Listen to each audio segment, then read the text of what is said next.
नरेंद्र मोदींच्या नेतृत्वाखाली आमचं सरकार आल्यानंतर आम्ही 260 किलोमीटरचा हा जवळपास 597.40 म्हणजे 600 किलोमीटर, याच्यात 7 किलोमीटर मी वाढवला आहे कालच एअरपोर्टचा, त्यामुळे 600 किलोमीटर म्हणजे दुपटीपेक्षाही जास्त हा राष्ट्रीय महामार्ग या 2.5 वर्षात मिळाला.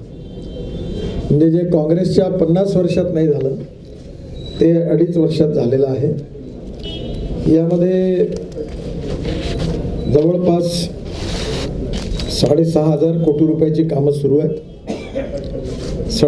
केंद्रीय सडक निधीमध्ये 66 करोड रुपयाचं कार्य स्वीकृत झालेलं आहे.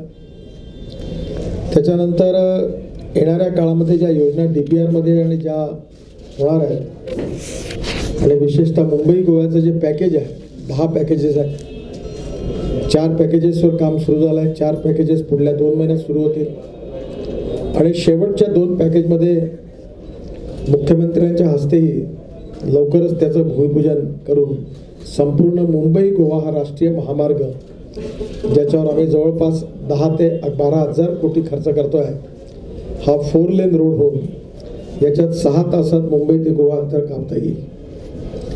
जुवारीचा ब्रिज जो आहे हा देशातलं नाही तर जगाचं आकर्षण ठरणारा हा ब्रिज ठरणार आहे. या ब्रिजमध्ये दोन्ही बाजूनी 1000 कोटी रुपयाचे अप्रोचेस आहेत आणि 2 टॉवर्स आहेत. आयकॉनिक केबल स्टेट ब्रिज आहे. याचं डिझाईन मी स्वतः लक्ष घालून अनेक वेळा बघून तयार केलेलं आहे आणि पुढच्या वेळी मी येण्याच्या आधी तुम्हाला या ब्रिजच्या डिझाईनची कॉपी, रंगीत कॉपी आपल्याला मिळेल. त्याच्यामध्ये बाजूला जुवारी नदीच्या बाजूला लँडस्केपिंग, गार्डनिंग, रेस्टॉरंट्स, पार्किंग आणि मग बोटीने जाऊन ब्रिजच्या जाऊन मग कॅप्सूल लिफ्टने वरती टॉवरवर जाता येईल आणि तिथे एक छोटंसं एक्झिबिशन पण राहील आणि वरती टॉवरवर रेस्टॉरंट पण राहील आणि संपूर्ण गोवा तिथून बघता येईल. असा आयकॉनिक केबल स्टेट ब्रिज आहे. याची संपूर्ण लागत 3,500 करोड रुपयापर्यंत जाणार आहे. गोव्याला रोजगार देणारं सगळ्यात महत्त्वाचं गोव्याचं ग्रोथ इंजिन म्हणजे पोर्ट आहे आणि या पोर्टमध्ये आम्ही महत्त्वाचे निर्णय घेतलेले आहे. कालच केपसाईज मल्टी कार्गो टर्मिनल 3 बर्थ, जवळपास याची किंमत 1200 कोटी रुपये आहे. त्याच्या कालच कॉन्ट्रॅक्ट साईन झाला आणि त्याच्या कामाला आता सुरुवात होईल.